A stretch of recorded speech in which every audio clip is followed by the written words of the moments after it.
Hey, what's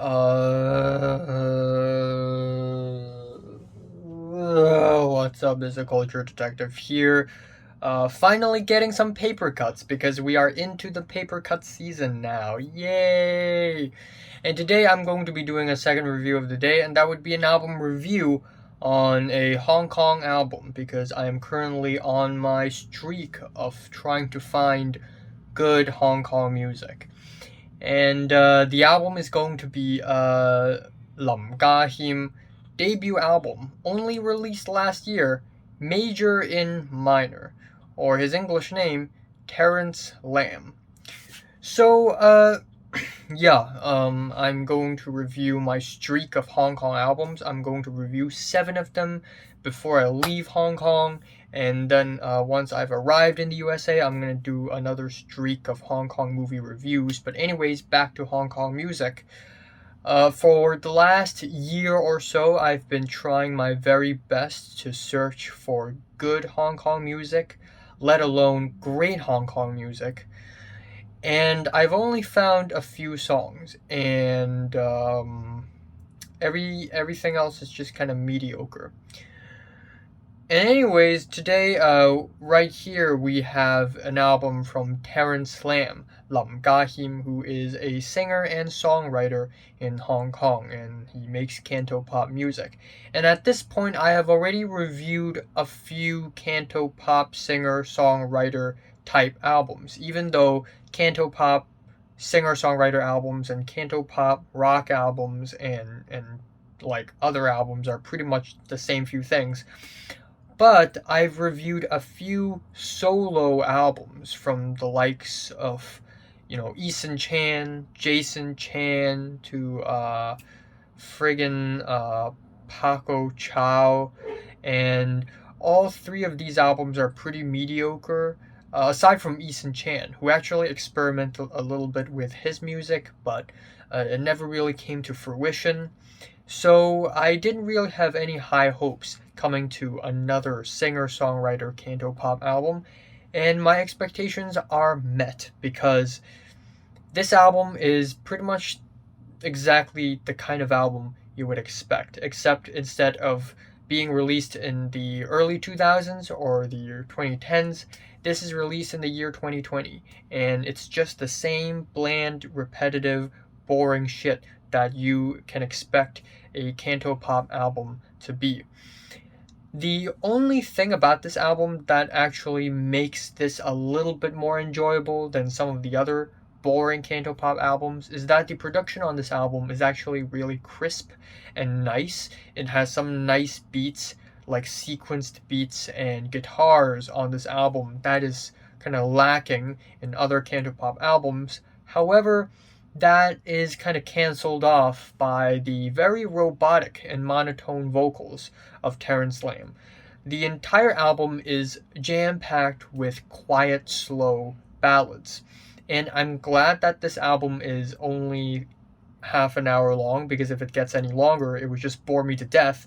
But even so, with emotional ballads like this, you need strong vocals to accompany those emotions. Except Terence Lam pretty much exhibits nothing because his vocals are just stale and stiff as hell. The intro track is a generic cliche millennial electro pop type intro called After the Party, and then afterwards we have the actual first song, Yat Yan Ji Ging, which is the world of a person, of a man, and it is a touching piano ballad with a really repetitive and cliche hook with the emotional strings, the average song structure, the average chord progression, the average hook, the average verses. Everything about this song is so average and by the numbers, even though this song was released like a couple years ago, but it's already one of the most average things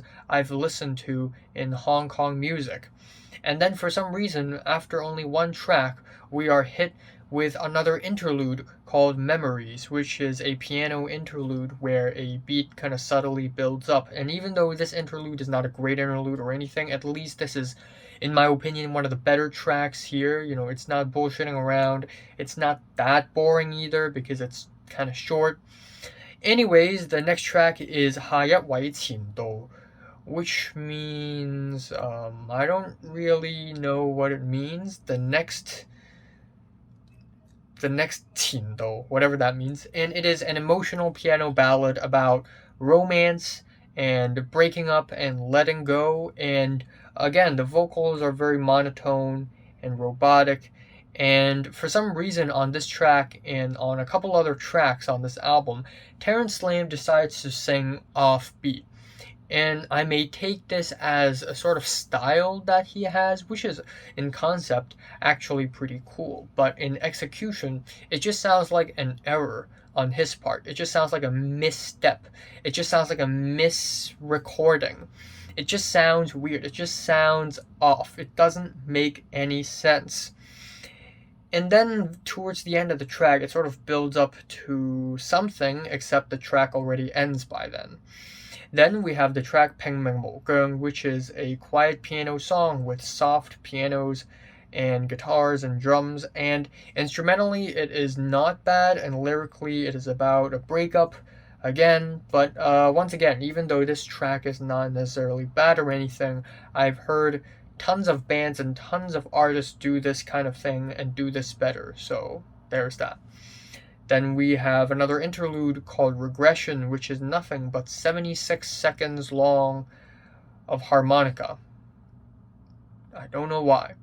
Then we transition to the track 탱풍, which means hearing the wind, and it is this quiet piano ballad with very nice cinematic strings, and I guess in and of itself the track is kind of beautiful. I like the chords on this track. It's kind of dreamy, kind of nostalgic. But in the overall context of this album, at this point, I already feel tired of quiet ballads. Another one doesn't make it any better. Finally, we have the track Just Carry On, which is an uplifting guitar-backed soft rock Cantopop track that is again very, very offbeat. His singing sometimes goes offbeat, which is really weird. He sometimes like skip a note and it just sounds weird. In concept, it's cool, but the execution isn't there. And finally, the album ends off on Another Day, 2014, which is basically a reprise of Zieging, the first core track of the album. And the whole thing is just nothing but pianos. So yeah, I guess if you like ballads that are very boring and bland, well, this is probably your type of album. But if you're looking for something that is a little bit more ambitious and maybe with some better vocals and maybe with some more interesting song structures, this album will do nothing but piss you off. So yeah, unfortunately this album is just not for me. It is bland as hell, and it's not terrible. The production is fine, the instrumentals are fine, but the offbeat singing, the monotone vocals, the very generic cliche songwriting, it's just I'm giving Terence Lam's Major and Minor a strong 4 to a light 5 out of 10. So, have you listened to this album from 1 to 10, I'm just rate it, like, and subscribe if you want more. Thanks for watching. Next Hong Kong album I will review, a metal album. Yes.